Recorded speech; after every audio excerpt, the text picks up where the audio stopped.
Would you ask Mr. Kerry to come back in, please?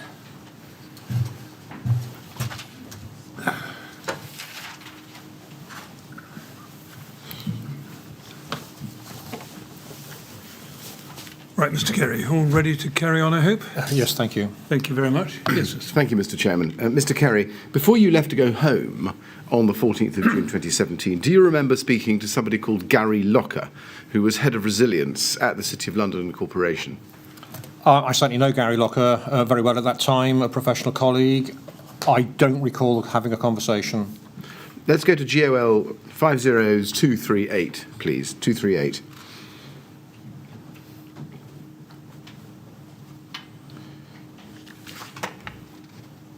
Now, this is an email from Gary Locker on the 14th of June 2017 at 10:35 in the morning to Peter Lisley, John Barradell, Marion Hearn, whose name you referred to yesterday, and Benjamin Morris. You're not copied in on it, but he says this: as we speak, spoken to David Kerry, who has clearly been very busy. In his words, they have a handle on it, and at this stage do not require any further assistance. Beck is clearly set up. They do not have an SRC in the sense we know, but more of an evacuation centre, which may turn into a family and friends as the response and recovery operation continues. David has my direct number, and as he goes away now to get some sleep, I've made an offer of our crisis support if he requires at a later stage. Currently thankful for the offer, but decline, and I will speak with Sharon. Importantly, no response from Central required at present. We will continue to monitor. Now, this email was sent at 10:35. Now, we've already heard that you had already left or were about to leave at this point. Do you remember having a conversation, however, with Gary Locker before 10:35 on that morning? I do not have any recollection of that conversation. I clearly accept that it take place because of the evidence which is here. Mr. Kerry, just wait a moment, if you would. Mr. Chairman, my live note isn't working, and I don't know whether... No, nor is mine. I'm just going to refresh it to see if it...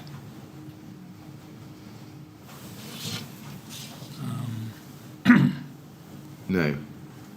No. Yours? No, mine isn't working either, I'm afraid. Right. Well, we're better to stop, aren't we, for a moment? Yes, I think we have to. See if we can get it sorted out.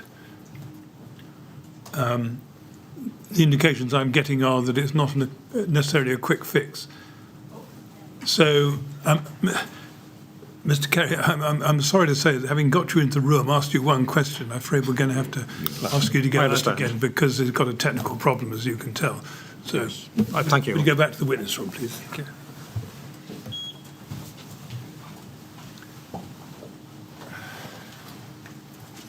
Right, Mr. Millett. Well, I think the best thing is for us to retire, and yes, we'll wait for the usher to come and tell us that it's been solved. Very well.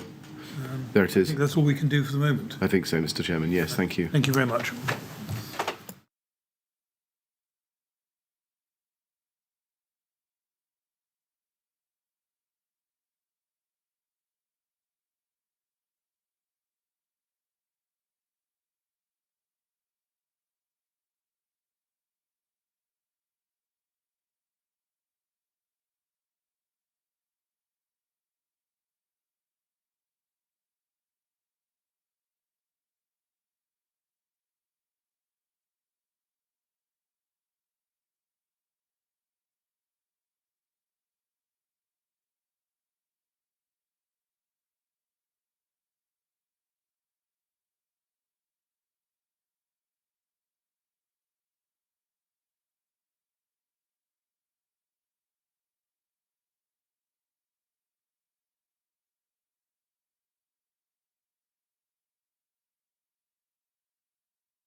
Well, Mr. Millett, I understand that the transcript is already back in order, so Yes, so I'm told. I shall ask Mr. Kerry to come back in and we'll resume.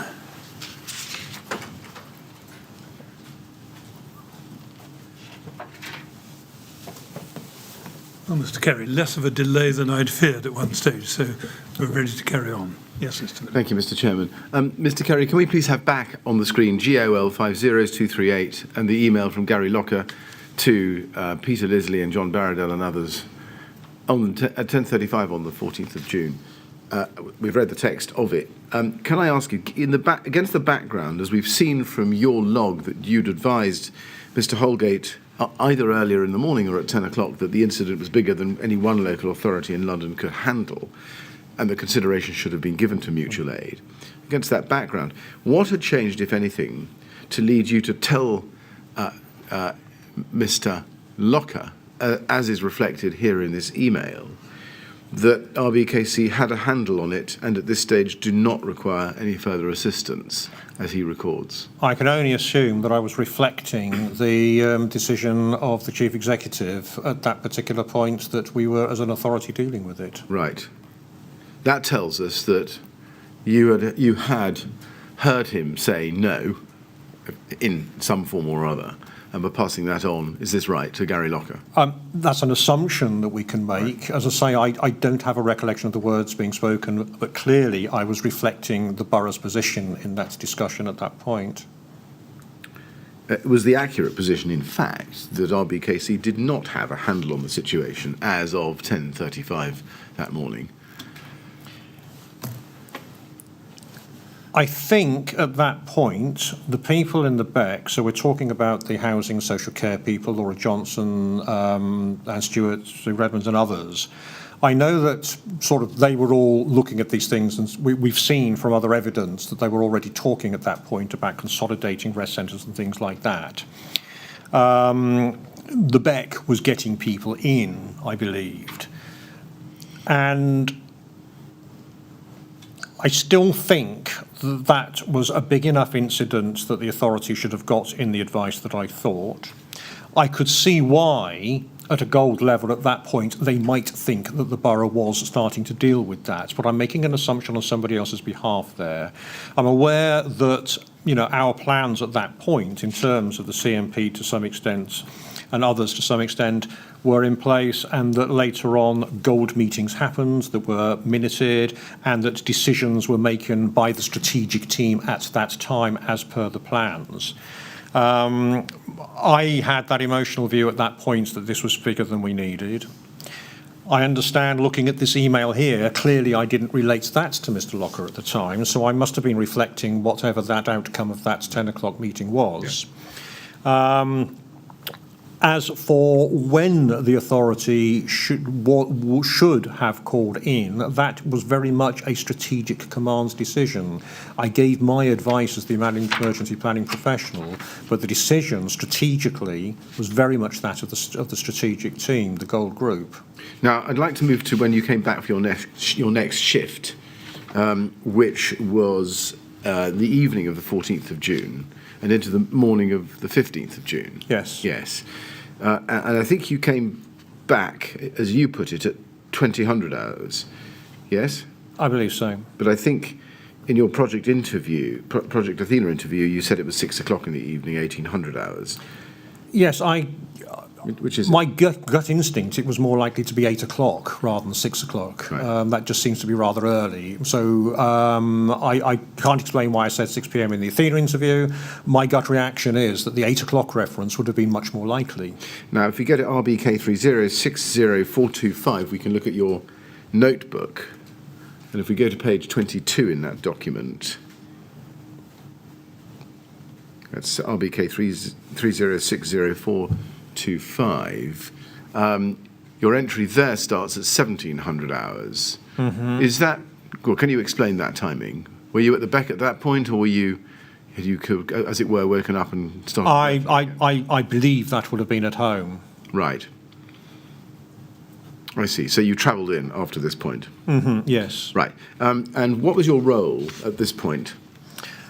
At the time I made these notes, I was off duty, so these might have been me trying to just get some thoughts down and together. My role when I arrived back at the Beck was to get a handover from Stuart Priestley and to become the overnight Council Silver. Right. And were Stuart Priestley and Rebecca Blackburn still working when you arrived? I believe so. Or do you know what time Mr. Priestley left? I don't. He says about 1 o'clock.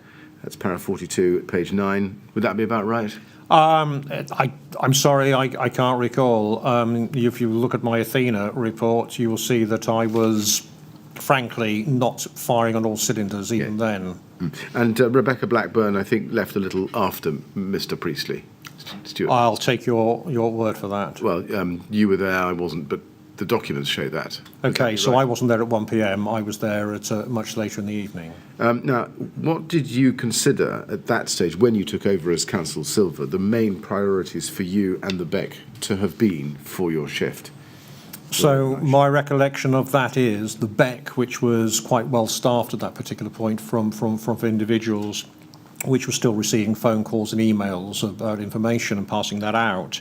My role was really there just to be a decision maker should a decision need to be made. I didn't have any brief about initiating work. I didn't have any brief about developing any issues that were there.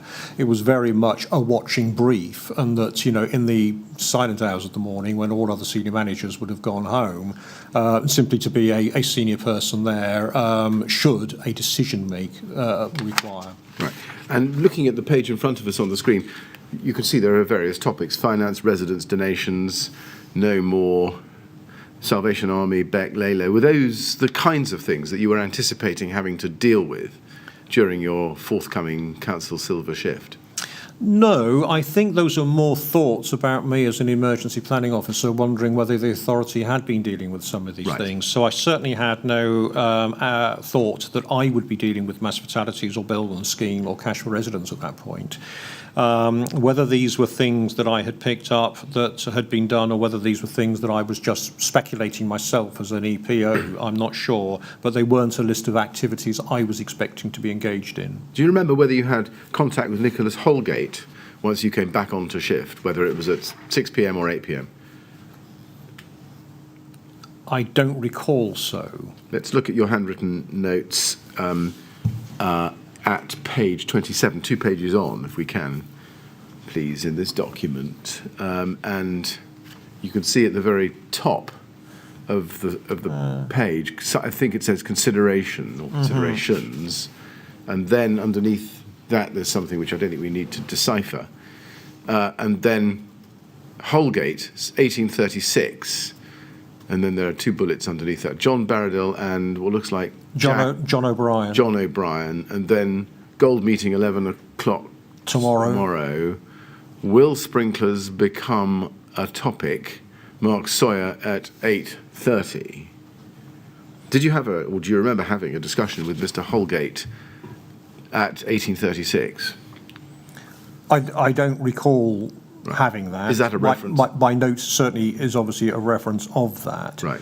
So that indicates that I would take that as saying that Nicholas Holgate at 1836 told me that and from that I would infer that John Barradell and John O'Brien were coming to the Gold Group meeting tomorrow morning. That would be on the Thursday morning. And that Mark Sawyer would be in at 8:30. Mark Sawyer, of course, being the liaison officer for the local authority Gold. Was Mr. Holgate at the Beck when you came back to it? I'm sorry. Okay. I'm in this position that I'm relying on whatever notes you put in front of me. You'll see from my Athena report there, I had the night before 2 hours sleep before doing an extended morning. I went home to try and sleep. That was almost impossible. It was difficult to get any length of sleep in that time. So by the time I did come back, I was already, frankly shattered. I make no bones about it. I was, not an alert person that night. I am fortunate that in the individuals we had in the Beck, there was solid stern getting on with calls and emails and things like that. I recall that on the odd occasion I was asked to sanction something, and I was able to give that, and I think you'll see the odd log entry where David Kerry said yes, or Councillor Silver said such and such. I didn't have a job of work to do, shall we say, that night. As I say, I wasn't creating the next set of tactics, I wasn't initiating anything, I wasn't developing. My role was just to sit there, and if somebody needed to speak to me, to do so. But with all of that, you know, my mental state at the point was, you know, very difficult. And I am, you know, fortunately we have some notes where I was able to write things down because we've seen that. I am hugely embarrassed and really sorry because I want to do my best for you. But I'm sitting here now after all of this time, even at the Athena time, I think, you know, that night is not well in my memory, and I'm desperately sad for that. I want to give you every assistance I possibly can, but I can see we're going to spend the next bit with you asking, well, you said this and you've written this, can you? And I'm sorry, I'm going to be sitting there most likely saying I don't recall. Right. And I really apologise for that. That's okay. Well, in the light of that, maybe we can take it a little bit more quickly based on the documents. But there's no discussion identified here between you and Mr. Holgate about seeking mutual aid or activating the gold resolution. Can we assume that there wasn't? I think we can assume that, yes. I mean, by that time, I think Mr. Holgate had 2 gold meetings, so therefore they had the strategies in place that they were dealing with. So therefore, any issue about mutual aid would have been something to have been dealt with at that level.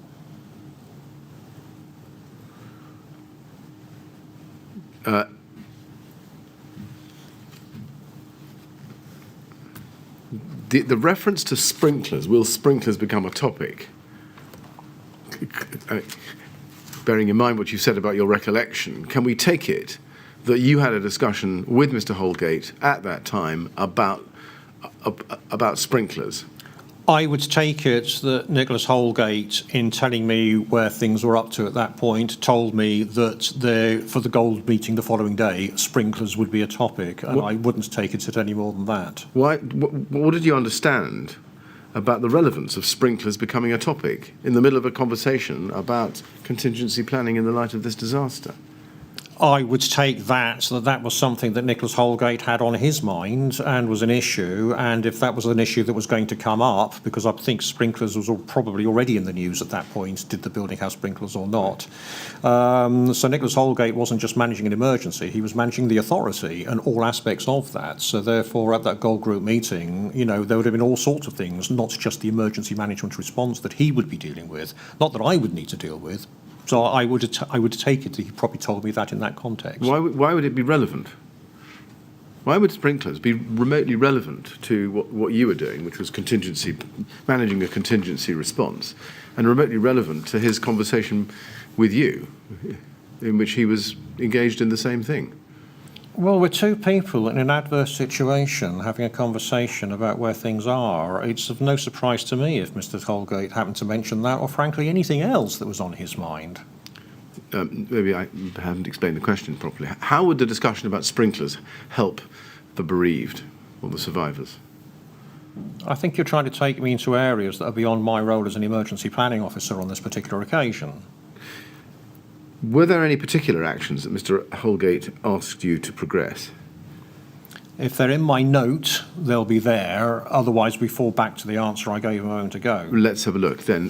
Below the part I've shown you, it says 4NH, and just help me decipher this if you would, in morning. In morning. Annotated agenda, and then I think meeting, what does that say? Meeting agenda with main topics and main elements to give a propulsive. Something agenda. Looks like propulsive. Yes, That'd be right. which obviously isn't a word. Probably something that intended to say a draft agenda or what's the word? Right. Potential. No. You can't decipher it. I can't. No. Any more than I can. And then underneath that, something group. Recovery strategy group. Right. And humanitarian discussion, community engagement. Right. And then BEC and ERC staffing rotas, task around the table for action in the morning. Right.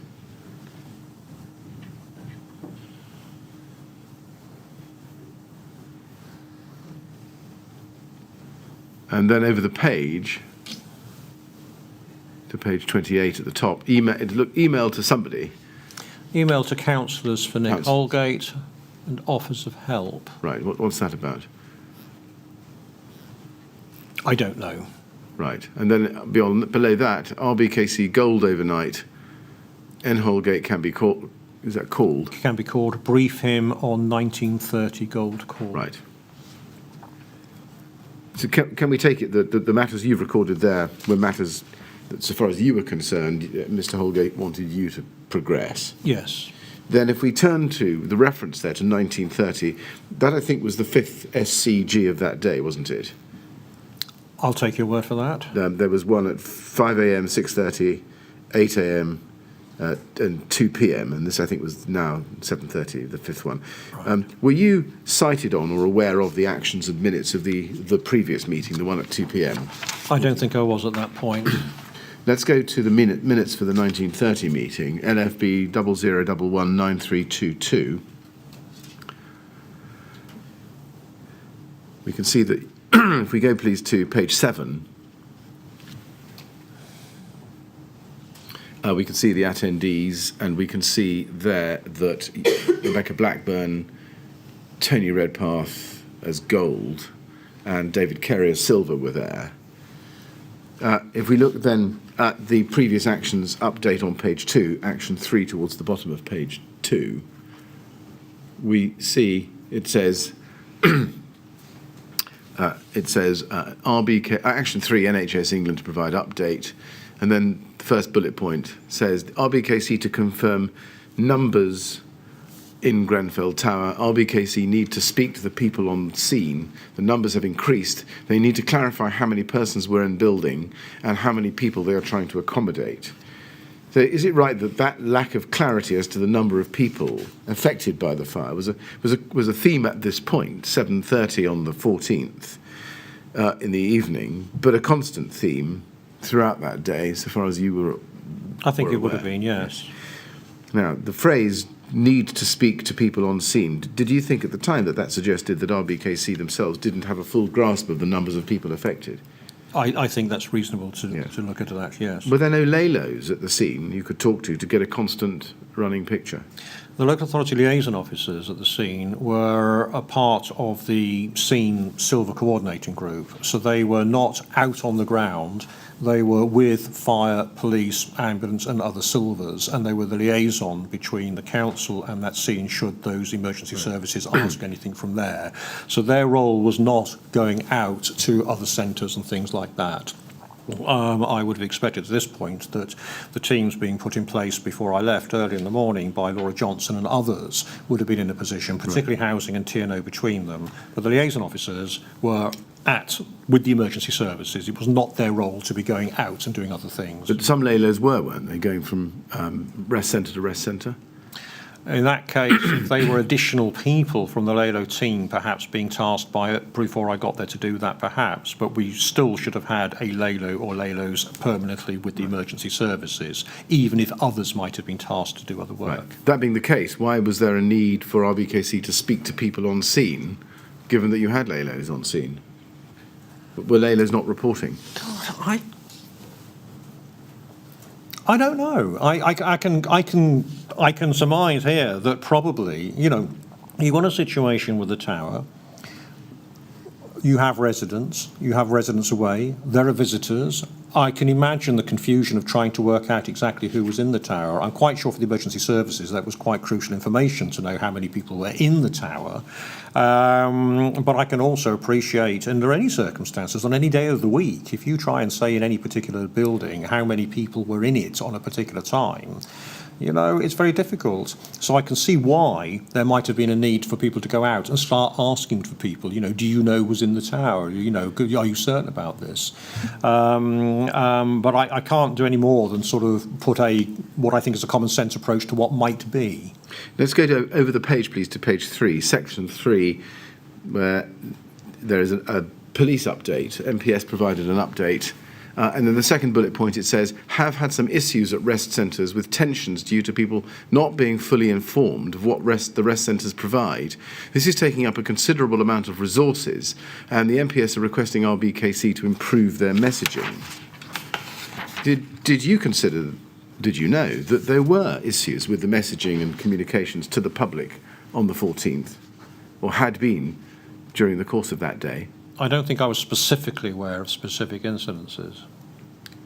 Right. Was this not a theme that you were greeted with when you came back into the Beck in that evening? I really don't know. If we go to action 11, then on page 4,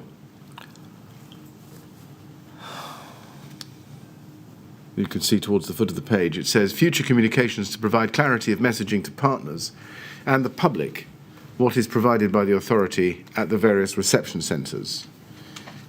Do you know what was done to progress that? I don't. We had a comms team in. I would assume matters were being referred to them via Nicholas Holgate and other Gold Group members, but I don't know the detail of that. Was one of the problems that you were facing that for many of those affected adversely by the fire, English was not their first language? I imagine that might be the case, as you say that. Do you know what was done to facilitate communications with those individuals where English was not their first language? No, and I would have been expecting, as I am now, that any matters to do with the communications policy would have been the matter for the communications team and their leader, and with whatever directions that Gold were giving them. That wasn't something for me as an emergency planner to be dealing with. Can we go back to page 3, fourth bullet point of the police update, middle of page? It says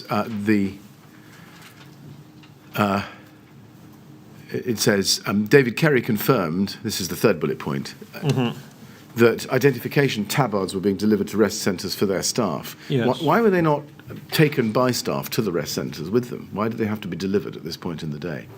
So we had in the control centre a number, I think, getting on for 200 tabards, a blue colour with the borough crest on front and back.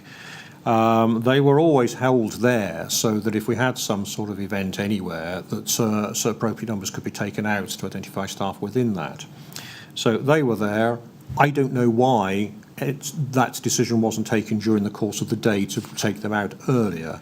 All I can say is that having obviously got the message that they weren't out there, clearly I was able to take action to make sure they were. In the next bullet point, it says, the capacity of the Friends and Family Reception Centres has been discussed and another one may be opened tomorrow. Now, in relation to the one FFRC that was open, which I think was the one opened by 3 p.m.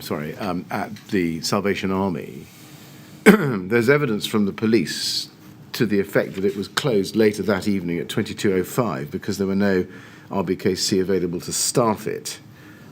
Did you know that? I don't know whether I knew that. It may be in the log as to whether I was told or not. Yeah, well, let's look at your notebook. This time I want to look at a transcript of it because we have that. And this is at RBK30604255_T. And if we go to page 38 in that document,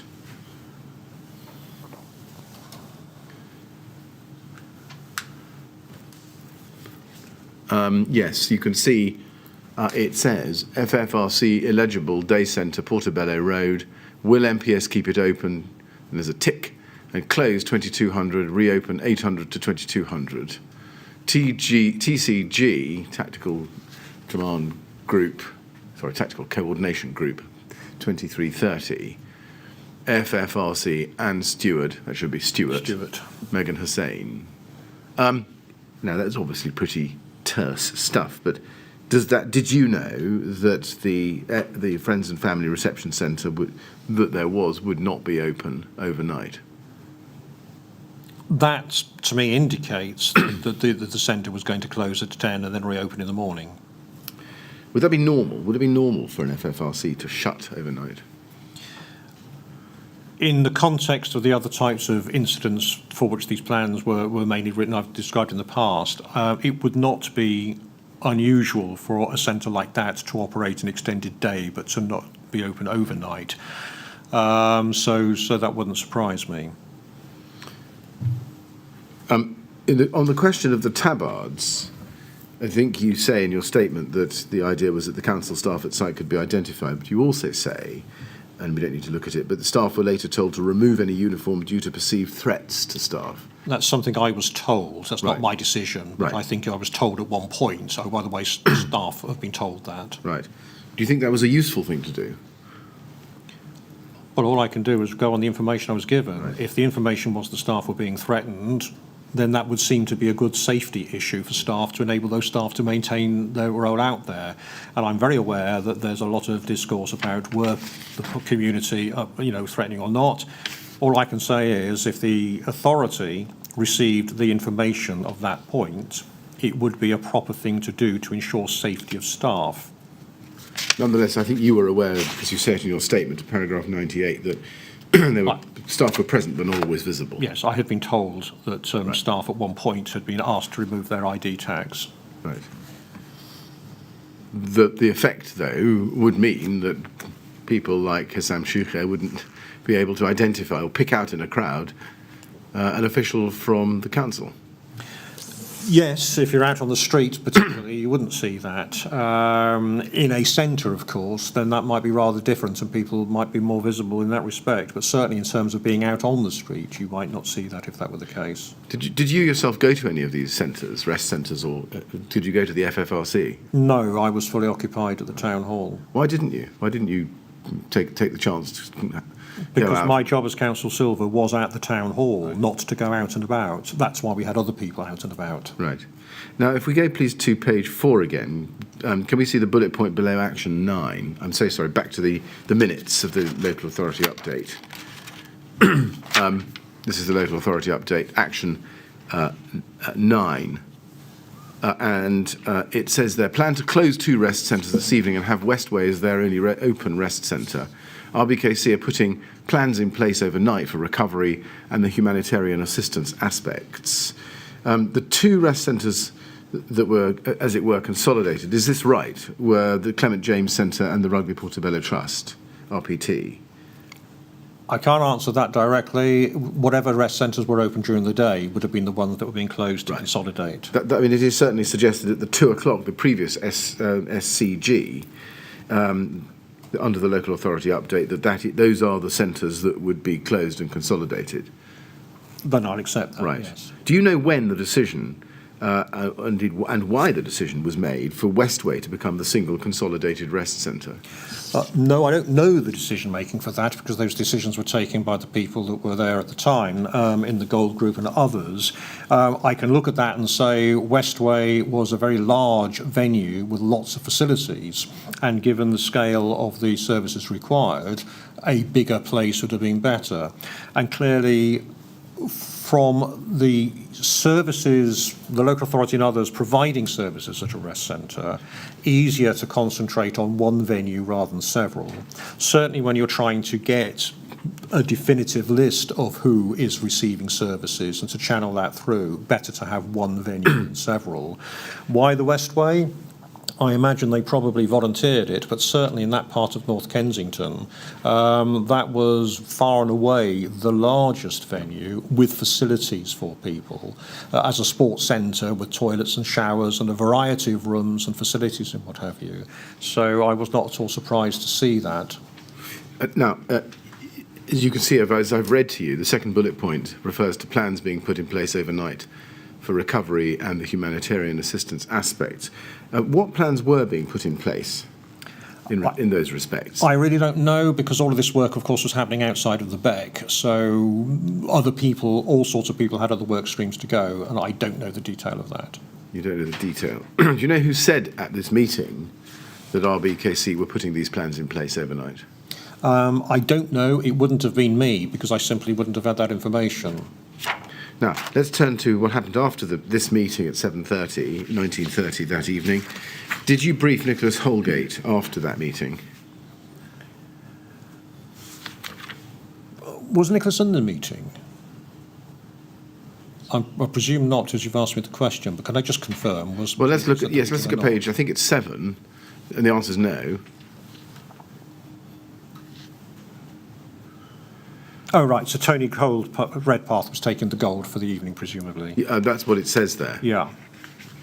But did you brief Nicholas Holgate? Did anybody brief Nicholas Holgate? I can't believe that I did. I, looking at this, would have expected Tony Redpath to have that conversation with Nicholas. There's a reference I think we saw in your handwritten note. We can get back to it if you want to, but that he asked you to brief him after this meeting. Hence the question. Do you remember whether you did? No, I can't remember. I can't remember, I'm sorry. Did you raise the issue of obtaining further assistance again with Nicholas Holgate after this meeting? I don't think I did. Why is that? Because he was running his gold group and that was their role. They had all the information and they were also in contact with John Baradell and others. So from my point of view, that's where that decision would take place and they were the people with the information to know whether they would need that or not. Did you have a conversation with Tony Redpath about that matter, given that he had assumed the role of Council Gold? I don't recall. Right. Given that the issue had clearly arisen just before you left about seeking mutual aid from other boroughs, whether or not invoking the London Gold Resolution, was it not your job to revisit that question once you came back in as Council Silver that evening? No, I don't think so. It was my job to rely upon whatever the decisions the Gold Group had taken that day. What about in your, I don't know what the word is, but non-gold, silver or bronze role as emergency planning advisor to RBKC? I think at that stage of that operation, whatever was in place and was running. So I can't think that I don't think I revisited that discussion with Nicholas. Did you yourself do anything or take any decisions during the course of your overnight shift, overnight 14th and into the 15th June, to address the problems or issues that were discussed at the 1930 SCG meeting, the notes of which we have here? I don't think I, as an individual in that room, was doing anything of that type. The BEC itself had all sorts of things they were doing, and my BEC manager, Jack Duncton, was very capably managing all of that and just coming to me on the odd occasion that he needed to. If we go to your statement, please, your first statement, page 18. Can we look, please, at paragraph 83? You say there, I returned to the town hall at around 6 o'clock on Wednesday, 14th of June 2017, and worked through the night in the BEC. When I came in, there were about a dozen members of the BEC staff who had all been there all afternoon. Some were coming in for the evening shift. At that point, my job was overnight Council Silver and head of BEC. This involved me tidying up the log and getting everything ready for the next day. I was a watching brief overnight. I didn't dynamically organise anything overnight. We were not initiating work. During the evening, I was getting calls from the new Lalo and calls from the Westway regarding staffing issues, and also taking part in telephone conferences, updating information and feeding back. I was council overnight for the first 2 nights after the fire. Yes. Now, why did you not dynamically, as you put it, sort out those of the problems that you could at staffing the rest centres and getting information out to relatives and friends of those who were in the tower, or might be? My understanding will have been that those work streams were being dealt with by the groups within the council that were taking part of those work streams, so housing, social care and others. So I come back to this BEC not being the control centre that decided everything, but a coordination centre of information and different elements of the council services organising their responses to whatever the goal strategy was. So the whole business about staffing of rest centres and the staffing of any other centres were those work streams. These were not a work stream of the BEC to manage. Right. Well, who was in charge, overall charge, of the staffing the rest centres and ensuring the visibility of RBK staff at those places? I don't have a name for that. My assumption, as we're talking here, is it would have been either the humanitarian assistance steering group that was being set up, or, as I left it in that morning, there was adult social care, Sue Redmond, and there was housing, Laura Johnson. And I would assume that somewhere within that part of the structure of the council, that's where that activity would lie. That can't be right, with great respect, can it? Because the HALO and the HASG was not formed until the morning of the 15th. Okay, but there were still people of those departments involved in the BEC on the morning when I was there, and I assume that work would have been carrying on. It wasn't my job, as I saw it at that point, to be trying to do that overnight. Well, I'm just trying to understand this. You say that the BEC, certainly by the evening of the 14th, had become the coordination centre, which I understand. But who was in charge of the work streams as you describe them? For example, staffing the rest centres or running housing? I can recall that on the whiteboards there were various names and various roles up there, but right now as we speak I can't remember now what those names were. So does it work this way, that those with particular responsibilities, for example, rest centres, establishing the staffing, opening FRRCs or other kinds of centre, were put into pockets with particular people in charge of them, but were not answerable to the BEC? They wouldn't have been answerable to the BEC in that sense. They would have been answerable to the Gold Group more particularly. But again, I'm having this struggle as I've described about my ability and my role that particular night. You can tell I'm really struggling here, and I do apologise to all of you here about that. But as you've seen from my other reports and my Athena interview and what have you, I was, still very tired, and I was not particularly firing on it, and I was relying on my BEC to actually just deal with the comms that were coming in, which I think they did very capably, but I was not there, and I don't recall that I was given any task when I arrived to actually do these major pieces of work. I suspect they had done what they were going to do that day and would pick it up the following morning. Right. And under the circumstances, that doesn't seem to be entirely unreasonable to me. Now you say, and I've shown this to you,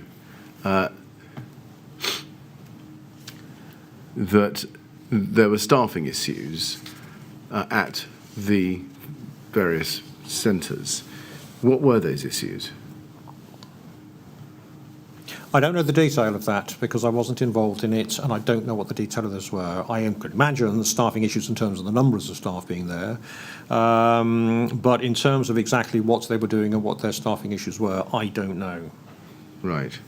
What happened? What was done, either by you or anybody else, in order to address the staffing issues at the Westway? Right, I didn't do anything to address those over that night for the reasons I've already said, and others that were involved in that will have to give that information to you. I don't want to be obstructive, but, I don't know what I don't know.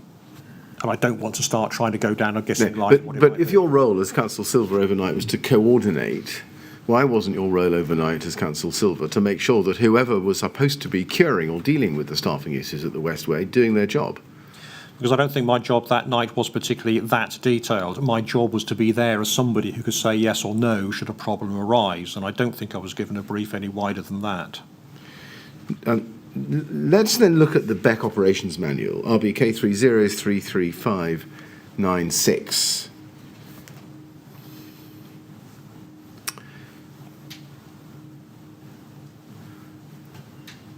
And this forms Annex 3, and it's dated the 29th of December 2015. And if we go, please, to page 15, paragraph 2.3, role description, Borough Emergency Controller. If you look at Tactical Silver Commander and the third item down, third bullet point down, it says, develop a tactical plan for how resources are to be obtained and used in order to achieve the strategic intentions of gold. Default gold strategy is in 5.10 on page 43 of the Contingency Management Plan Part 1, generic emergency plan. And then the next bullet, review and amend the tactical plan if necessary as the incident progresses. So was it not your role as Councillor Silver to develop the tactical plan and review and amend it if necessary as the incident progressed? As with all of these plans of any nature, they are there to give the best guidance in the cold light of day that you can to meet any requirements. All of them get adapted depending on the circumstances you find yourself at the time. Most plans will not be followed line by line, but will be adapted as you go. That night, there had been a phenomenal amount of work, I believe, done by all sorts of colleagues during the day in lining various things up. And most of those people have gone home late at night to come back early in the morning to continue that work. There was not my role, I thought, that night, in the absence of all of these people who were now at home, to be trying to initiate and put in place and to speak to all sorts of people who were not there to deal with it. It was a watching brief at that point overnight, and these matters would have been resumed in the morning. That is my best belief. But why was it a watching brief, as you describe it, given what we see here in these 2 bullet points, which requires positive engagement? Does it not? Yeah. That's an ideal plan. These are what you draw up. This is what you test with colleagues in the cold light of day, and you put out as much information as you can. There's no plan that you actually follow line by line. Circumstances will dictate where you are and what you are under the thing. In this particular instance here, we'd had loads of people while I was at home trying to sleep, loads of people out there organising all sorts of things. They were going to pick them up the following day. There was not a great body of people at all overnight to be doing all of this organisation. You know, the staff that we had would have been at the rest centres. There were not staff back at the town hall working on all of these things overnight. So there wasn't a role for me to be trying to do that work overnight. It was now keep an eye on the Beck. What, if any messages of calls for help or something were coming in, to if the Beck were answering that, fine. There was the odd decision for me to make as the senior person, but it was very much that sort of sit there watching brief. It wasn't about going in there and working on this part of the plan. That was going to be worked on the following day. Well, why? Sorry, rather a simple question, but why was nighttime, Paul's time, with the plan being worked on the following day and not overnight? This was a continuing disaster. Yeah, but the local authority is not a 24/7 staffed organisation like the emergency services are. You have your people out work an extended day. They'll come back the following day to work another extended day. We didn't have, you know, that's what the organisation is. Forgive me. I'm sorry. I'm apologise for. You know, I'm doing my best, but I'm sorry. No, I think maybe I speak for myself only, but I'd rather understood that the contingency framework, this whole edifice of rules, regulations, guidance, and protocols, was supposed to be 24/7 response, including 24/7 by the council. Is that wrong? No, it's not wrong, but you know, any part of the emergency response is. There's a practicality, you know. During a day, you can do all sorts of stuff. Overnight, you consolidate where you are, and the following day you then launch off again if that's necessary. And again, it's very, very, very rare for a local authority control centre and all of these other services to be going on for that time and to that scale. And again, we come back to pre-Grenfell Tower, the planning assumptions and the nature of the plans and the intention of those plans were of a lesser scale than what actually came in for this incident, for all the reasons we've talked about, how this incident came through. And yes, it does show a need to revisit then some of these plans, and I'm sure that may have happened. But at that particular time, you know, the organisation had worked flat out that day. There was a breathing space overnight to come and work flat out the following day. My role was not to be trying to call out again all the people that had gone home to go to bed to start initiating more work. And I don't think anything I've said there compromises the overall spirit of this. Well, it does, doesn't it? Because if you're going to take night time off developing a tactical plan and reviewing and amending the tactical plan if necessary, and it does say if necessary, as the incident progresses, then you're not complying with your own operations manual, because night time's downtime. It wasn't total downtime. You've got a control centre. There were people at rest centres. There were liaison meetings going on with the other services as they required them. But you know, the organisation, yes, worked flat out one day, worked flat out the next. It wasn't working flat out overnight, and I don't think it had at all the capability to do so. And I don't think that is unreasonable. Now, in connection with the question of staffing, Rebecca Blackburn says that she asked you to arrange an overnight rota for the rest centre managers for the next day. Do you remember that? I think I do. Right. And she says in her statement that you didn't complete the rota for rest centre managers. Is that right? I think it's likely that I didn't get that completed. Why is that?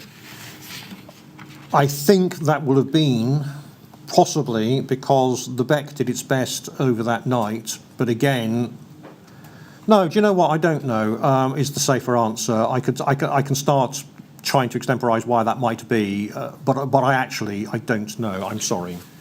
Let's go to RBK 404244.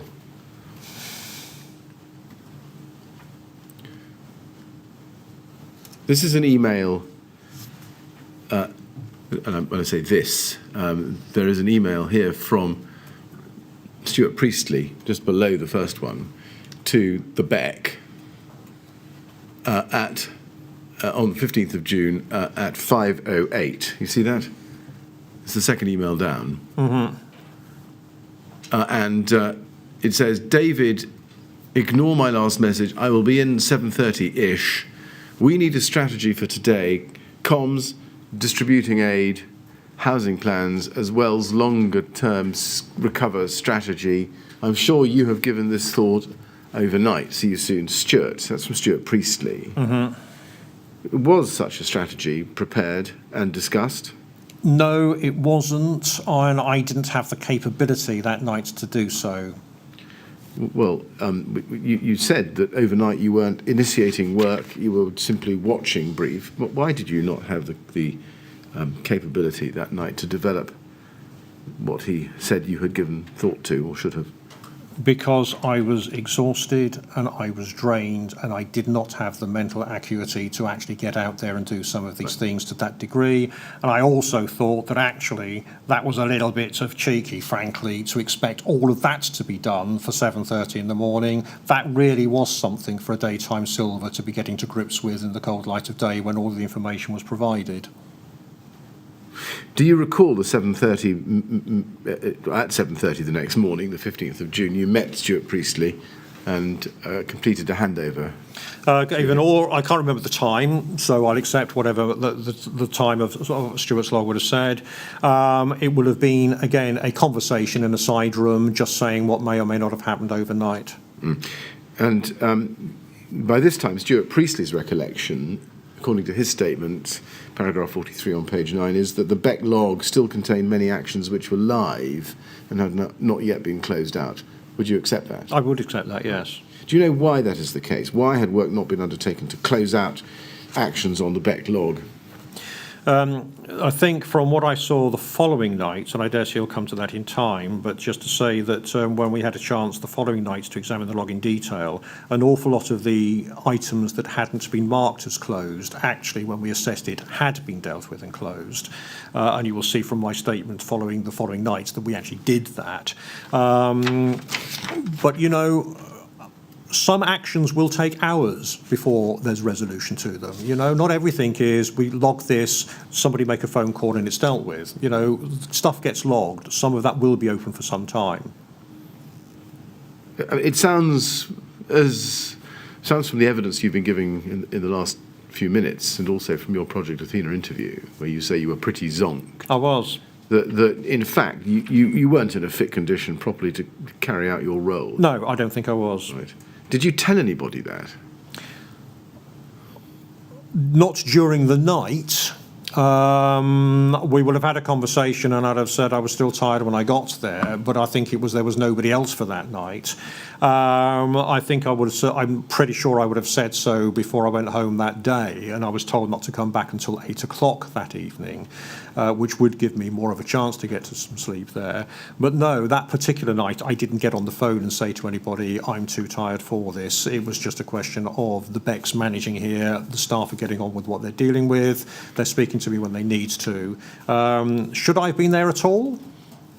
Ideally, absolutely not, to be quite honest. But I think under the time we were at, there was nobody else. And now, in retrospect, I would say that it would have been a good idea to have got an emergency planner from another authority in to do that role overnight. There's the distaff side of that, of course, that they wouldn't know the borough.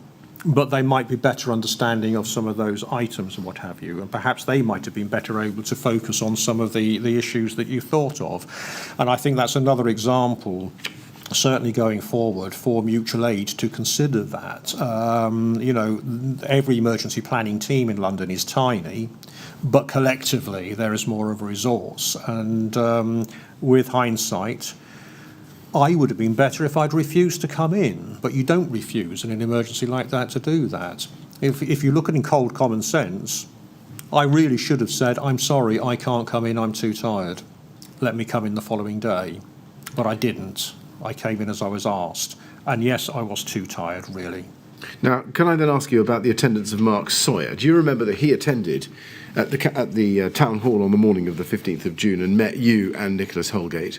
I know that Mark came in, certainly, and I think he was coming in to attend Nicholas's Holgate's Gold Group meeting on behalf of John Barradell, I think, to sort of give a watching brief. Yes, and he was the Chief Executive Liaison Officer, Resilience. Yes. For the LAP, yes? Yes. As a member of the LAP. Do you remember providing him with a briefing? I don't remember. I certainly imagined that if we met, that I would have talked to him about what I was aware of, right. But I don't recall. Did you relay to him what the strategy and approach of RBKC was up until that point? I don't recall the meeting, so I don't recall that. And therefore you wouldn't recall whether he gave any advice? I do not recall, no. Do you remember whether there was any discussion about mutual aid or the activation of London Gold Resolution? No, I'm sorry, I do not recall the meeting. I'm accepting that we almost certainly did, but I'm sorry, I do not recall that meeting. Let's go to GOL 401301. This is an email from Mark Sawyer to himself. So these are his own private recollections, dated the 1st of July, initial observations. They're really a retrospective diary entry. And he's noting his observations from his attendance on the 15th of June 2017. And at the second paragraph, he says, on arrival, donations piled outside Town Hall, milk in sun. Immediate concern that the organisation had not been galvanised into responding. Did you or do you consider that that was a justified concern?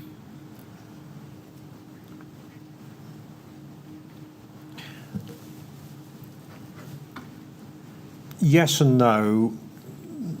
The no bit is that huge numbers of colleagues were absolutely doing their best on that point. The yes bit is the organisation hadn't got to grips with the severity and actually calling in the sorts of mutual aid that they should have done earlier. And underneath that he says, briefing by DK, that would be you, EP manager confirmed he was traumatised, second night not in a position to offer strategic direction with influence. Now, that you may not recall telling him that, but would we be right in thinking that is entirely consistent with what you've been telling us so far this afternoon? Absolutely. And then in the 6th paragraph down, he notes Beck failing with no situational awareness, no sit rep produced. Is it correct that there was no sit rep, situation report, produced? There wasn't that day. That's the thing that we did the following night. Right. His judgment was that the Beck was failing. Do you agree? Yes, in terms of what, had it been better structured and the situation reporting and other matters in terms of giving that information, yes. It was doing lots of sterling work in terms of receiving information, getting out what they could get. But if we look at what we did the following night and got some structure back, at that point, the Beck wasn't nearly as efficient as perhaps it could have been. And you'll see from future evidence how over Thursday night, some of us managed to get that sorted out and give recommendations for the following day and to actually recover that situation. Do you agree that a situation report is a critical tool in disseminating internally information within RBKC and to the Gold Group, and also externally to the SCG or the London Local Authority coordination centre. Not critical to the extent that the failure of it was catastrophic, because all of the information that would have gone into a situation report format was being given to the Gold Group, was being given to the teleconferences for the Strategic Coordination Group and the Tactical Coordination Group, and that sort of information was out there. That doesn't alter the fact that good practice is, actually, if you can collate this neatly into one form and then update it so people can see where the updates are, that's a good thing, right. And that's what we did do the following day. Right. Well, why didn't you take the time overnight to produce a situation report? I fall back on what I've described to you where I was and what Mr. Sawyer obviously saw as well. Right. And then, at the very foot of your screen, foot of the email, he says, advise Tony Redpath that he needed to take DK off nights and move to days. That wasn't done, was it? No. Do you know why not? I don't know why not. Certainly, when I finished on the Thursday morning, I was tasked to come back at 8 o'clock on Thursday night to continue to be the overnight council silver, which I did. When I left on Friday morning, I was tasked to come back on Friday evening. That didn't happen because the Beck by then had relocated, and before I was due to come on, I was then told to come back on the daytime for the Saturday and thereafter. So I'm not aware of this reference to Tony Redpath, and certainly I wasn't taken off. I was actually tasked to come back on that Thursday night. In hindsight, do you consider that it was a mistake that you worked at night in those first 3 days and not during the day? Given with hindsight, it would have been far better had I not worked at all on that Wednesday night, and that I had come back properly refreshed in the morning of Thursday, and then I think I would have been in a much better position as an emergency planning manager to give views and consideration, and you know, that absolutely I think should have happened. It didn't, and I can see why Mark Sawyer probably saw that and saw the evidence of the state I was in, and obviously probably had appreciated better the role that could be better played. Now, we then come to the night of the 15th, 16th of June. That's the Thursday to Friday. Yes. You went home, I think, after your meeting with Mark Sawyer that morning, the morning of the 16th. Yes. And you returned to the Beck at some point. I think at 8 o'clock in the evening. Yes. Did you take over again from Stuart Priestley as Council Silver? I can't recall who I took over from. Did you have a handover? Not a formal written handover. Whoever it would have been a conversation at that point. And what was the prevailing view at RBKC about how the Beck was operating at that stage? I don't recall anybody expressing a view about that. I mean, the Beck had been better staffed, I think, that day, and was working. By the time I arrived, I think the staffing was starting to wind down for the evening, and we ended up with the two people I've named in my statement and myself being the overnight staff. That was entirely sufficient for that night. By Thursday evening, there was almost nothing coming into the Beck by way of phone calls or emails or what have you. That was typical, you would expect that. That meant the three of us were not only able to monitor the occasional phone call or email, but we were able to then do a night's work of actually working out where was the Beck, going through every log item, going through the emails and producing a written report, which I'm sure you've got in evidence, that we used as a formal written handover the following morning. And what were the key tasks for you to address that evening? I wasn't given any key tasks as such, but it was clearly logical between me and particularly Louise Elstow, who was the most marvellous resource, that, there's nothing happening in terms of the phones. I've got no jobs I've been given to go and organise anything. I wasn't being asked to organise routers or anything like that. We were in the control centre, and it was we decided together, I think probably with some prompting by Louise, who was fresh, let's now just review everything. She and I reviewed all of the logs. Angela reviewed all of the emails. We went through absolutely everything. We reorganised the information on the state boards and what have you. Louise and I then, I think Tony Redpath had put a request in that we organise a sit rep, a situation report, and certainly Louise and I put that together. And produced for the morning the sit rep number 1. I think Goals then later asked for that, John Barradell by then asked for that to be produced 3 times a day, which I think the authority did for several weeks. We produced, as you have in evidence, the 2-page email where we actually listed the few log items that still required action, and I think we listed some emails that required some action, and we gave some written recommendations about some more hot training for the Beck staff in for that day. I think we said you need to get a no entry sign on the door to stop people wandering in and out, and you need to identify the Beck manager, and I believe the Beck manager put one of our tabards on or something like that. I'm aware that when I left that morning, I could see through the Beck door as I walked past it that all of these things were happening. I could see, I think Rebecca was giving a training at that point. I could see the sign on the door. So there was very swift action by those that were involved on the Friday morning to put that into effect. Right. OK, let's see if we can just quickly pick up 1 or 2 of the documents that you've just identified in that answer. The first situation report, I think, is at RBK 30150117. Let's just have that for the panel. Is this the situation report done at 16th of June at 7 a.m? Yes. So this is towards the end of your night shift starting at 8 a.m. on the 15th? Yes. Right. And that's the one you referred to yes. in your last answer. And then if you... was that was at the request of Tony Redpath, was it? Yes. And it was done by Louise Elstow. What was her role, very briefly? So Louise Elstow was working for me as one of the Beck staff, but Louise Elstow is also a very, very experienced emergency planner in the field, and by that time was a consultant, so she came and volunteered with us. And I took full use of her skills and abilities to work through that night. So we together devised this form. We took it as from a template I think I'd got somewhere else. We actually adapted it and extended it. Louise was very influential in working that out. Okay, we then collated that information and put it in, and I think that format survived pretty much all the way through for going on. Right. RBK 30 is 28947,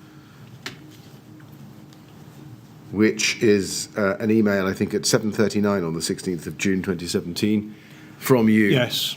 To Stuart, well, a copy to Stuart Priestley. Situation report produced as per Tony Redpath's request. Was this the document we just looked at? Yes. Right, and in this email there are other things, as you can see, a long list of things. Request from Stella Bailey, questions, are social workers needed at the Westway tomorrow? And we can go down the list. And at the very foot of the page, if we scroll to the foot of the page, please, just above military support, but under email from Sue Harris, 2049, Westway Sports Centre update. Volunteers needing to get back to day jobs, want to hand over to local authority. I assume this is BRC Vols. Action for RBSP. And then there are 3 actions there. Yes. Linking with the developing community assistance centre work. Senior LA officers to deal with communications, to troubleshoot and dish out cash, and then Nicholas Holgate wants LBHF and WCC to supply 2 senior managers for each shift over the weekend for rest centres. And then over the page at page 2, Beck emails. This is the second item on that page. Lots seem to be unread. You see that? Mm-hmm. Was that not a matter of concern to you that you discovered that emails being sent into the Beck were not being read? Yes, that's why we raised this as an item for them to pick up and deal with. Yes, hence the question is, does the Beck have a dedicated email box, inbox monitor, and how are the emails allocated for action? Was that not sorted? Was there not a system for that? So the Beck, 8 computers in the Beck, 1 email box, so every computer would see the one Beck at RBKC email box. And so in our review that night of emails, looking for emails that had matters that clearly we couldn't find a corresponding log action to say they'd been dealt with, and some of those are some of the issues you've seen elsewhere in that page. So what we asked the question there was, given that I wasn't in the Beck during the daytime, is there somebody, one person now, who will take responsibility for monitoring all emails and then ensuring that those emails have been picked up by somebody? So we wanted to say, look, if you've still got a free-for-all that people pick up what they're seeing and somebody looks at this and somebody doesn't look at that, that's not good enough. So we posed the question, is there a Beck monitor? With the inference being, if not, you really ought to get one. And to ask that question, so this was to the day staff, look at this. This is what we think is a problem, but you're the people here. Look at this and deal with it. Right. Mr. Chairman, is that a convenient moment for the afternoon? Yes, I think it is. I think we ought to have a short break now, Mr. Kerry. We'll stop and resume, please, at 25 to 4. Thank you. As before, please then discuss your evidence with anyone outside the room. Thank you.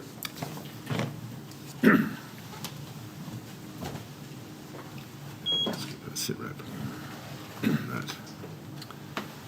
Thank you very much, Mr. Millett. Yes. 25 to 4. Thank you, Mr. Chairman. Yep.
Would you ask Mr. Kerry to come back in, please?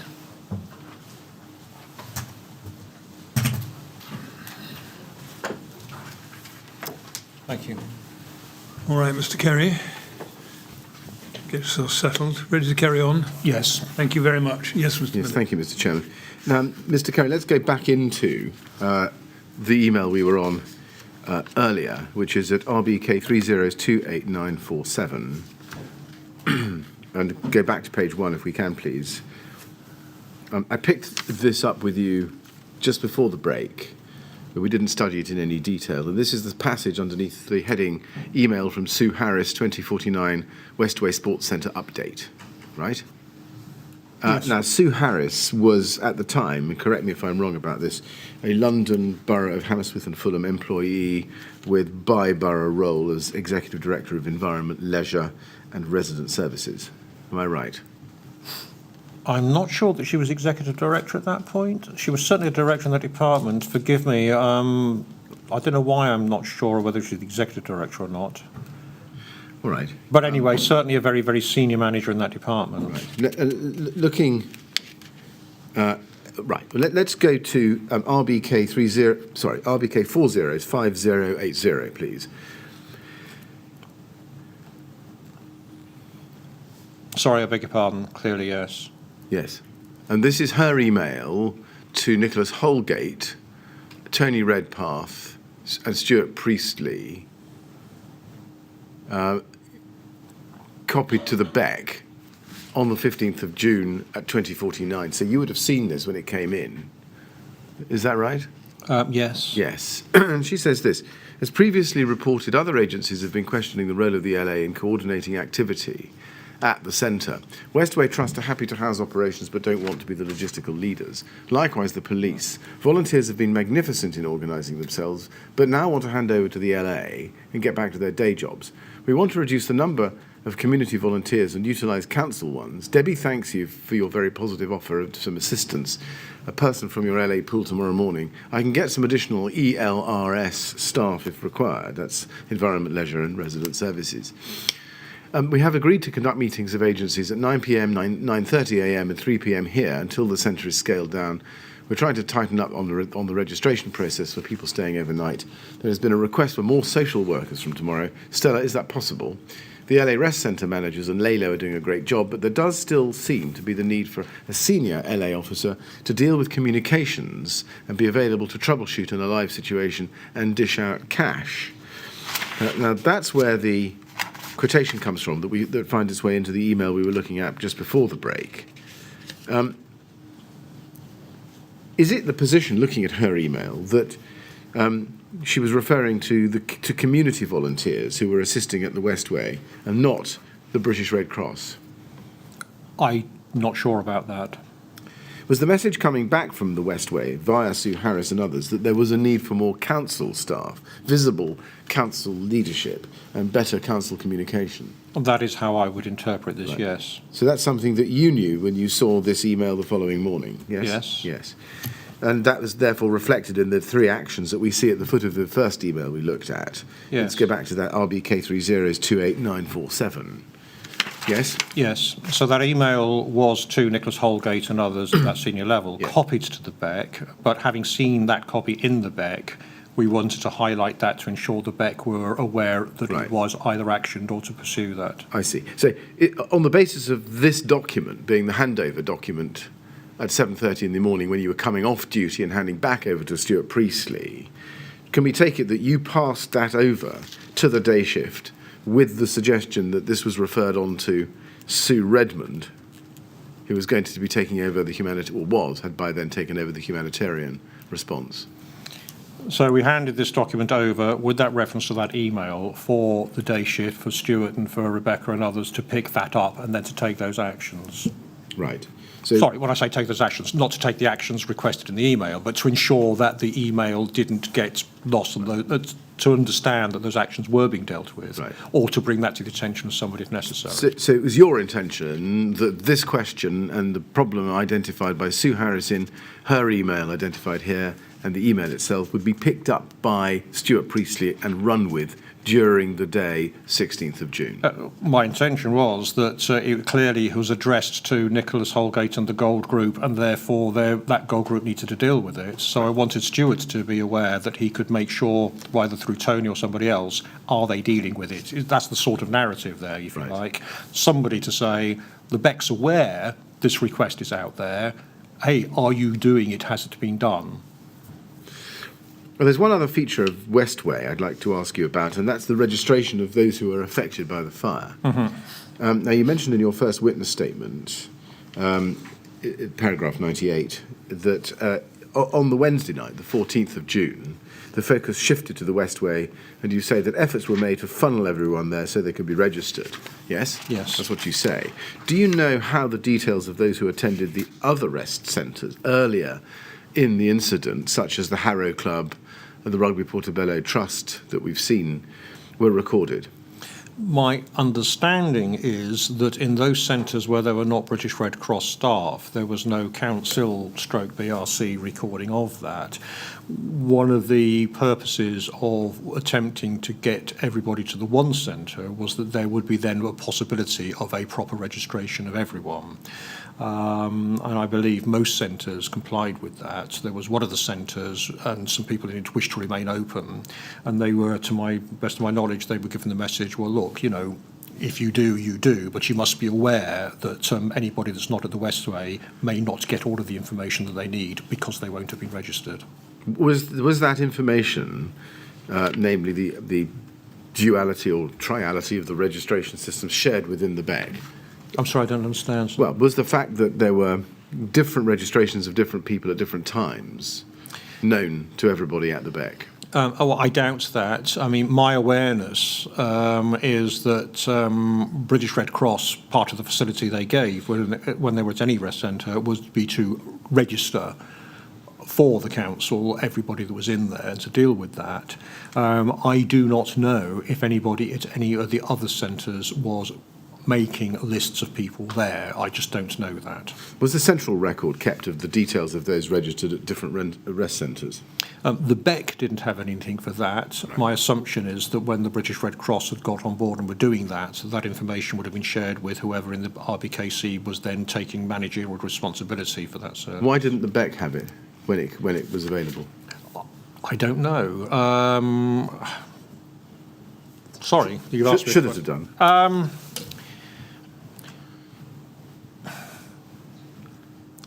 I mean, the Beck wouldn't have done anything with it as such. The information was more, I think, appropriate for the people that were actually starting to manage the welfare services and would need that information. There's no reason why the Beck shouldn't have had it, let me, if I say that. But, sorry, you've just thrown me there. It's not something I'd thought about before in this instance. I think it was the BRC, the British Red Cross staff, responsible for registering those affected at the Westway, wasn't it? Yes, I believe so. Yes. And that was part of the MOU. Yeah, and the process, did you know that the process was that the volunteers would go round the centre, Westway Centre, and record the details of anyone who approached the registration desk and anyone who they came across who hadn't been properly registered? That's the system. The system, yes, yeah. Yes. Were you aware that BRC volunteers would record the details of those they were registering using triple carbon paper and then provide copies of those to the council? I was aware of that, yes. Yes. Was that what you would have expected? At that particular time, yes. Right.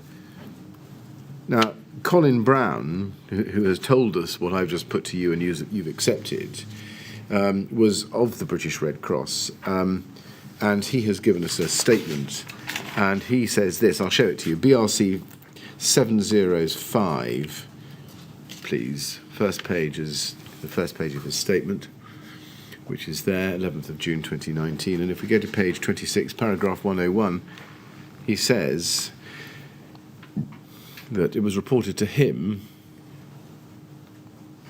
He says this, however, I got the sense that RBKC was not discharging this responsibility. I came to this view because a BRC volunteer found a box containing a number of the second and third copies of the registration forms that had been filled in by the BRC and provided to the RBKC, left lying around the Westway.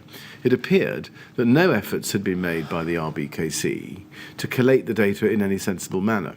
I asked the Bronze on-site duty officer to report the presence of this box to the RBKC to express concern and dissatisfaction as to this state of affairs and to ask for clarification as to how the data was being appropriately collated. However, I am unaware of how the council responded or whether it did in fact do so at all. Were you aware of that problem being reported to the BEC? No, I was not aware of that problem. This is the first time I've been aware of that problem, and I'm horrified to read this. Right. So I take it from that it ought to have been raised with the BEC. It absolutely should have been raised with somebody, and the BEC of nobody else. I'm sorry. This is the first time I've known of this. Yeah. I am horrified to see it. Can you account for it? No, I can't. I mean, should there have been someone at the Westway from RBKC collecting the box and bringing it back to the BEC or somewhere within the council? My belief has always been that from when the Westway got up and running, that the council had managers there for that. So my expectation would have been that those managers would have been liaising with the British Red Cross. My expectation is that those managers and British Red Cross would have had the system to safeguard information and to ensure it was got to where it was going. Now, I'm saying all of this as expectations because, again, I was not there, of course, and that was not my job. And now I don't want to sound as though I'm shifting blame, but the fact of the matter is other people were responsible for this. That's how I would have expected it to have been dealt with. Were you aware that the Red Cross had not been asked to enter the details that they took down into any electronic data collection system or any other system whereby they could collate the data? No, I wasn't aware of that, but my understanding of the British Red Cross registration system at that time was of these triplicate forms so that different people could receive the same information. My expectation, again, would be that the council would receive those, and if somebody thought that there would be value to put those into a spreadsheet or whatever, then the relevant department would do that. It is, by the way, sensible at a rest centre for people taking details of evacuees to actually do it in that process of handwriting because it enables a one-to-one personal relationship. I was a witness at an exercise some years previously that Westminster City Council did where they trialled the use of laptops to directly enter data from people. And the feedback from all of the volunteers who were evacuees were it was incredibly impersonal. This laptop became a barrier between them and they did not feel they were being cared for. So there's a lot of good value in the handwriting of information. That does, of course, then need to go on to be processed and exercise unified response. When I visited the one of the welfare centres, the the Survivor Reception Centre, and played the role of a casualty myself, certainly I was able to observe that the paper forms were then passed to a data centre where there were people with computers to enter that there. Right. Now, this wasn't happening here, so I'm telling you what the good practice is. I can't answer to you what was happening in another part of the area that I was not dealing with. Can you help me with this? I mean, given the importance of collating and safeguarding information about survivors, and others who may have been affected, even though they weren't actually living in the tower, why is the BEC not the obvious point at which to collect all the information and to put it into a simple database so that there is a central repository of that important information? My assumption on that would have been that you have a team, in this instance in adult social care, that are leading on the response of that service. Their people and their computers and their systems and their offices would be the better place for them to use the systems they're aware of and to collate that information safely there. The BEC wouldn't have had the capacity of people and computers to take that extra work on at that particular time as the BEC was set up. But, there was the rest of the council and there were the teams that could, I believe, would have been able to have taken on that role. And then presumably the BEC, if that had been done, the BEC ought to have known by whom it was being done. I think that's a reasonable question and statement to say, yes. But it doesn't sound as though it doesn't seem as though it happens, no. Well, it doesn't sound as though you know whether it was being done, and if so, by whom? No, certainly, in seeing this statement here, clearly it wasn't being done. And I'm just horrified to see that. Thank you. And do you accept that the lack of an adequate central registration system had a negative effect on the ability of responders to identify those who needed help, what kind of help they needed, and generally to keep track of progress? I think it must have done. Now, let's go to Friday the 16th onwards. I think you completed your shift on the Friday morning. Were you aware of the decision to activate the gold resolution on the afternoon of the 16th of June, Friday the 16th of June? No, I was aware that John Barradell, and with Mark Sawyer to support him, was coming to the morning Gold Group meeting at Kensington. And in fact, I had been asked by Mark Sawyer on John Barradell's behalf to write the agenda for that meeting, because there was concern that the agenda that was being used wasn't adequately informing that meeting to look at all the issues. Before I left, I did draft that agenda. I actually went to the London Strategic Plan for a specimen agenda there, and put that, and that was used with one minor amendment. So I was aware that John Barradell was coming down. At that point, I had no information that the gold resolution was going to be enacted at that time. I think it probably was in the wind, and that was likely to happen. And I think my perception would have been that if John's now coming down in person, there's a good intent behind that. But I had nothing official about that. Do you know why it took until the afternoon of the 16th of June to activate the London Gold Resolution? No. That is a matter for Mr. Holgate. In your professional experience, though, was the lapse of time with the scale of the incident being clear to you, at least, by the middle of the morning of the 14th of June, was the lapse of time until the invocation of the gold resolution justified by anything in the regulations or the guidance or any of the protocols or your own contingency management plan? Forgive me, it's been a long day. I got slightly lost in the question. I do apologise, but if you'd kindly repeat the question, I'd be grateful. Was the delay in invoking London Gold until the afternoon of the 16th of June justified by anything in the regulations, in the guidance, any of the protocols governing London, or your own contingency management plan? Certainly by Friday morning, it was quite clear that there was all sorts of mutual aid was coming in and was on the path and what have you. So sitting there myself on Friday morning, I was aware that the authority was starting to receive that. In terms of whether there was anything prescribed, I don't think there is anything prescribed at that time that says at a particular point of this, that or the other, thou shalt invoke. I think it was still very much a question for the Chief Executive, the authority involved, to formally seek that. And indeed, going beyond, of course, the gold resolution was subsequently amended by agreement of London's Chief Executives to actually put in an ability for London Local Authority Golds to actually intercede if it became necessary, if the authority didn't. So at that point, I think there was nothing written down that said there was an automatic trigger point that one should have gone. So I think it was, I believe it was for the Chief Executive to make the determination to call. And our Chief Executive had advice from me, had advice from other Chief Executives, and was in constant touch with John Barradell. Other than that, I can't answer further, I think. Now, I want to ask you just a few final questions about the post-fire review and some of the implementations of the changes by the Council. First, in relation to your assessment of the performance of the Council, you've covered this in your statement at page 23. If we can just look at that. On page 23, you say, paragraph 105, underneath the heading, the Grenfell Emergency Response, you say, in terms of initial response, we needed to get liaison officers on the scene to act as lines of communication. We needed to provide shelter and first support, and also needed to line up senior managers in order to develop later plans. I think the Council achieved this effectively within that first few hours. Is that right? Do you still think that the Council achieved it effectively in the first few hours? May I just take a moment to read the sentence again, please?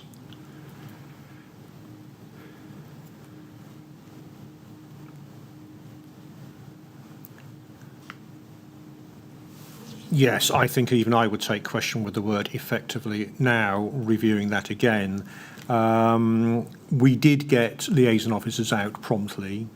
Certainly during the course of the day, the shelter situation started to rationalise. It was very much the community response to begin with, but as I think I explained yesterday, community response anywhere in the country very often is the first response, but I recognise there was the lack of the essential bit of council management to go into those community centres at that time. So although we were lining up senior managers and things like that, no, I don't think the council achieved this effectively. We had some achievements. It wasn't all bad, but I'm sorry, I will happily acknowledge that that is not the right expression that I should have used. And in the next paragraph, you say, the Grenfell response was not neat.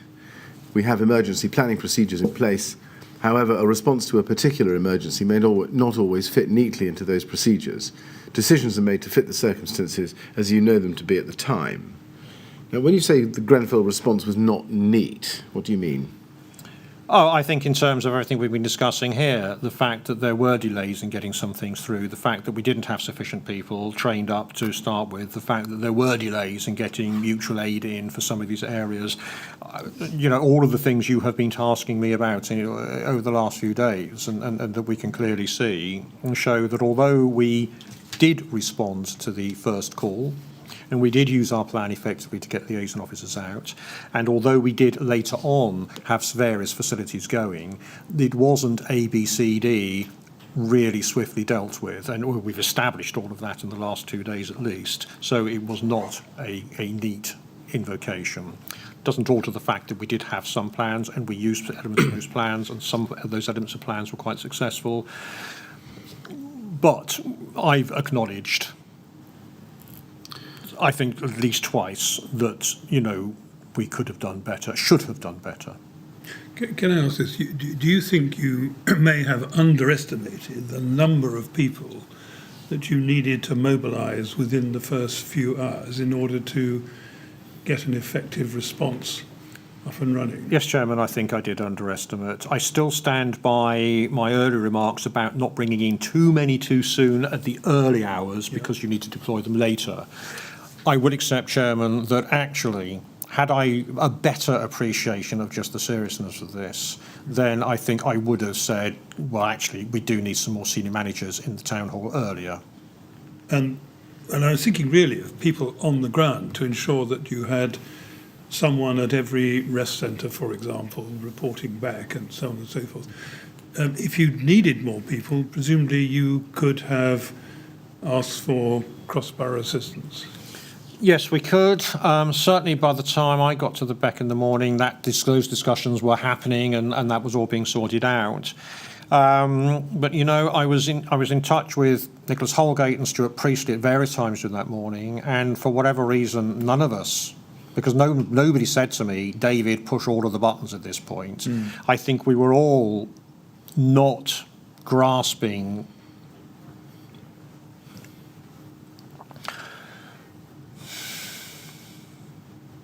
what was going to happen. So I still stand by, don't bring everybody out at 4 o'clock in the morning when the whole thing is still developing. But I do think, in retrospect, we could have got perhaps a bigger senior management team involved, even if on the phones at that point, and that might well have influenced how we might have gone further on. All right. Thank you very much. Yes, Mr. Willett.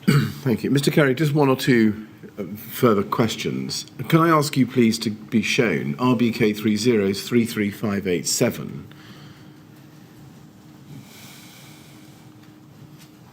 Now, this is your spiral pad again, and can we go, please, in that to page 7? And on page 7, this looks like, if you look at page 6, page 7, left-hand side, it timed at around 06:30, SCG, next call 6:30. And then on the right-hand side, it says tweet. Can you help me read it? Grenfell Action Group, yes? Mm-hmm. Number of years ago, yes? Mm-hmm. Sorry, yes? Something to fire. Paper, that looks like. Paper to fire. Grenfell Action. Prior to fire? Prior to fire. No, that's not prior. Right. If anything, that's just paper. Paper to... Or pay, no. Right. Let's try another document. Keep that up at the same time if it's possible. And let's go to MOL 6026, please.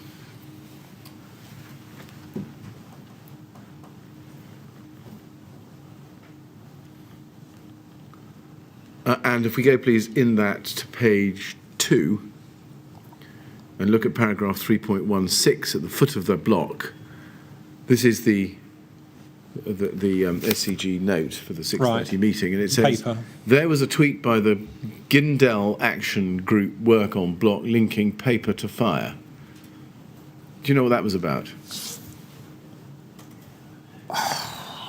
No. Sorry, that's the 5 a.m. one. I'm so sorry. It's the 5 a.m. SCG meeting. There was a the first tweet by one. the Grenfell Action Group, work on the block, linking paper to fire. I've absolutely no idea. Right. I'm sorry, I don't know what that means. Do you know what the context for... Well, first of all, do you know who mentioned this, who said there had been this tweet? Or No. Grenfell Action blog? Sorry, the paper, the typed paper, can you remind me, what is this? This is the note of the 5 a.m. London SCG meeting. Whose note? If we go to page 1, you can see this is the official London Resilience Partnership. Ah, This is the SCG. It's the first SCG meeting on the 14th. oh, right.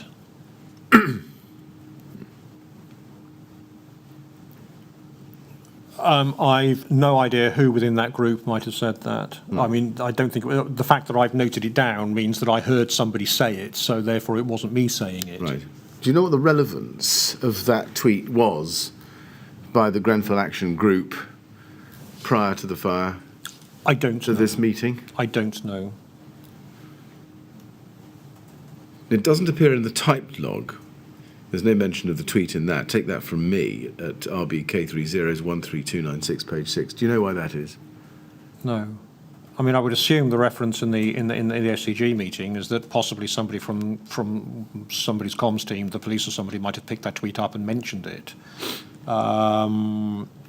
There may well have been other discussion in that meeting, but for all the reasons you heard me say before, I don't recall the detail of that. I'm sorry, I can't answer your question. Did you yourself know anything about this tweet or this blog?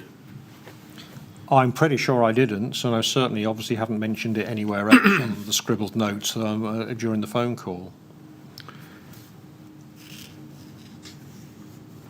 Are you able to enlighten us as to what relevance this historic tweet about this historic blog would have had to matters in hand at this first SCG meeting at 5 a.m. on the morning of the 14th of June? No, I don't recall it being said. If you have any context about what this tweet might have about, that might trigger memory, but as we stand here at the moment, I don't recall it, and I'm afraid I'm not able to give you any context to it. Slightly different topic. Were you aware that RBKC as a local authority had obligations under the Equality Act, specifically Section 149, the Public Sector Equality Duty? Yes. Were you aware that specifically the Council was to have due regard to the aims of the General Equality Duty when making decisions and setting policies? I think I had an awareness of that, but I certainly didn't have the detail of that. Right. Did you ever have any training on the Equality Act? No. Right. Do you agree that as RBKC's civil contingency manager, you had a duty in that capacity to make sure that the Council's civil contingency plans and policies had due regard to RBKC's general equality duty as imposed by that legislation? Specific to the words you've just said, not in any formal way. I mean, I was aware as an employee of the local authority that the local authority had commitments to equalities and what have you, and that therefore necessarily anything I do must have awareness of that. But I didn't have a formal awareness of the specific wording that you've just quoted to me. Were you aware that Chapter 5 of the CCA, which deals with emergency planning, specifically requires that plans should have regard to the vulnerable which it identifies as those with mobility difficulties, those with mental health difficulties, or who are dependent, such as children, and survivors and others affected, and those directly affected by the emergency or the anxiety of not knowing what has happened. I'm quoting there from Chapter 5. Did you know that? I mean, I'm aware of the Act in general. I'm aware that our plans had within our call-out procedures, access to our mental health teams and access to others to make sure we could bring out whatever services were needed. I'm aware that our rest centre annex with all of those listed premises had a statement on there as to whether they met the requirements of the Disability Discrimination Act. Most of them did. There were a couple of buildings in there which didn't from an access point of view, but they were big and we couldn't ignore them. But certainly the assessment that Keith Robbins made whenever he visited those premises very much took into line physical disabilities, for example. So I'd like to think that our awareness, without necessarily being aware of line by line that chapter in the Act, we certainly had regard to the need to be able to meet the needs of people. What about when it came to communications, which is governed by Chapter 7? Did you take steps to make sure that the communications messages were appropriate to the targeted audience, which would include those to whom the public sector equality duty applied?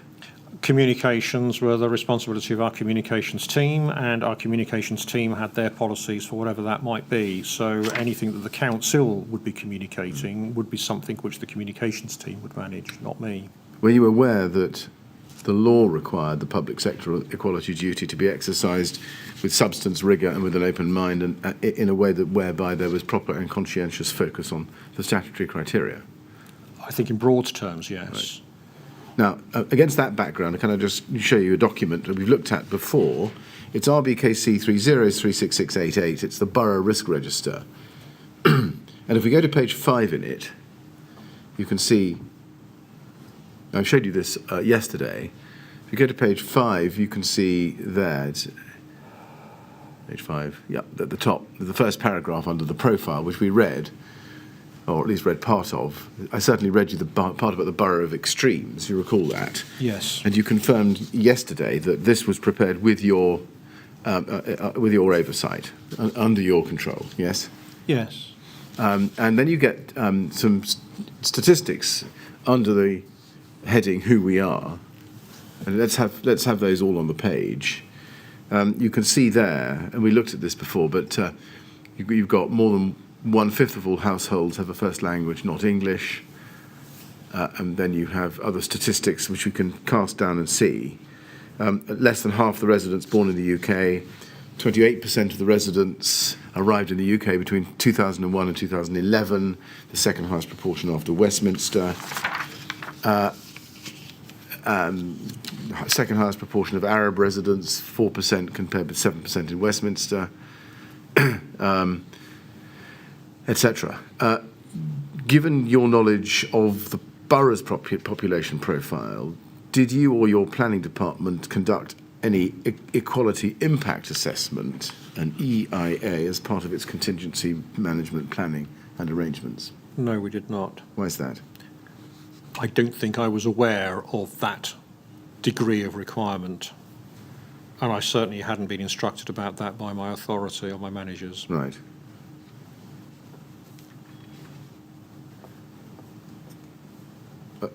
Do you accept that you should have been? If that is the Act, then yes.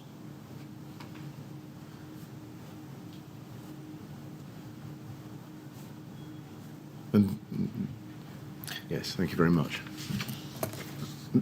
Thank you. Yes, I have no further questions for you at the moment. There may be others which I may have, looking back at my notes, and which others may want me to put to you. So, Mr. Chairman, I'm going to ask for the usual break at this point, if I may. Yes, well, Kerry, when Council gets to the end of his questions, we have to have a short break to allow him to just take stock, but also to allow other people who follow the proceedings from elsewhere to perhaps suggest questions. So we'll...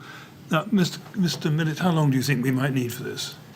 Probably 15 minutes, but no, shouldn't be more than I'm going to say 25 past 4. Very well, thank you. Slightly short. We'll come back at 25 past 4, please, and then we'll see if there are any more questions for you. Thank you. All right? Thank you very much.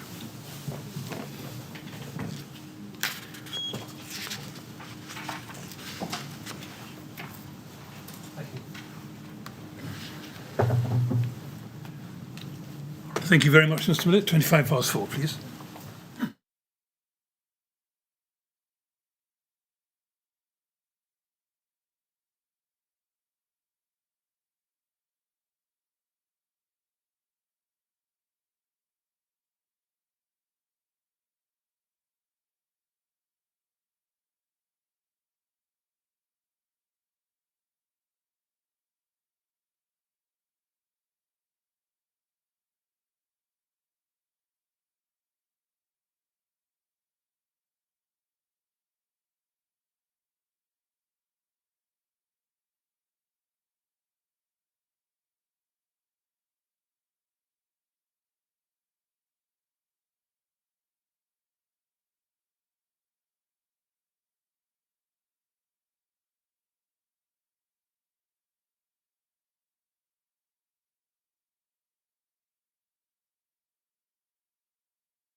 Would you ask Mr. Kerry to come back in, please?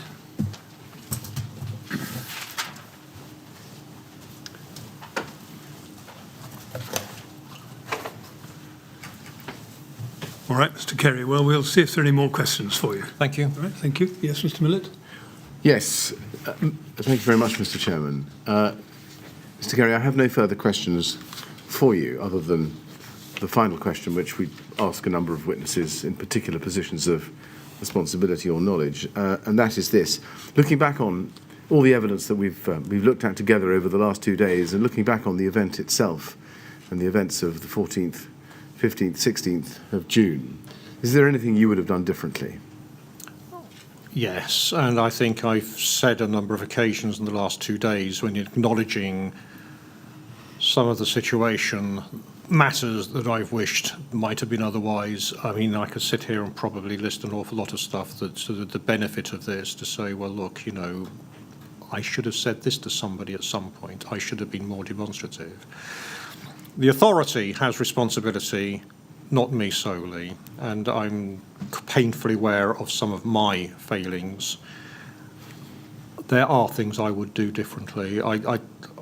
Sorry, I can't sit here and list them all, but I'd like to hope that during the course of yesterday, certainly, and at some point today, I have given due acknowledgement of errors. I have given due acknowledgement of where, had I and had the authority, individually or together, made other decisions, there might have been a better response.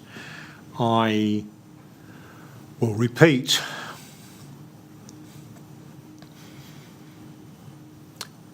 my regrets and my apologies to the people of Grenfell for those areas where we ought to have done better.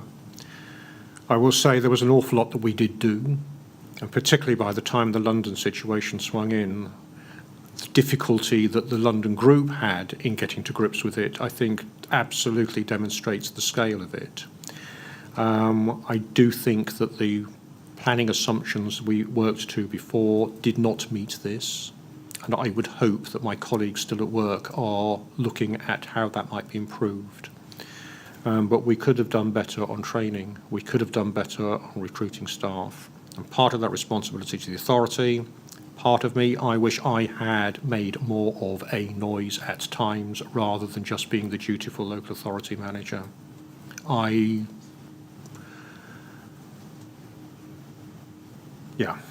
sorry. I am sorry. Well, Mr. Kerry, it only remains for me to thank you very much for coming to the inquiry and assisting us with our investigations. We're extremely grateful to you for that help. So thank you very much. Thank you. And Mr. Kerry, I'd certainly like to thank you on behalf of all three members of the panel. You've given evidence for 2 days, which is quite a long time. And you have, if I may say so, been very candid about some of the shortcomings, for which we are obviously very grateful. It's been very helpful to hear what you have to tell us. And so we too are very grateful to you for coming to give your evidence. Thank you. And you are now free to go. Thank you. Right? Thank you very much.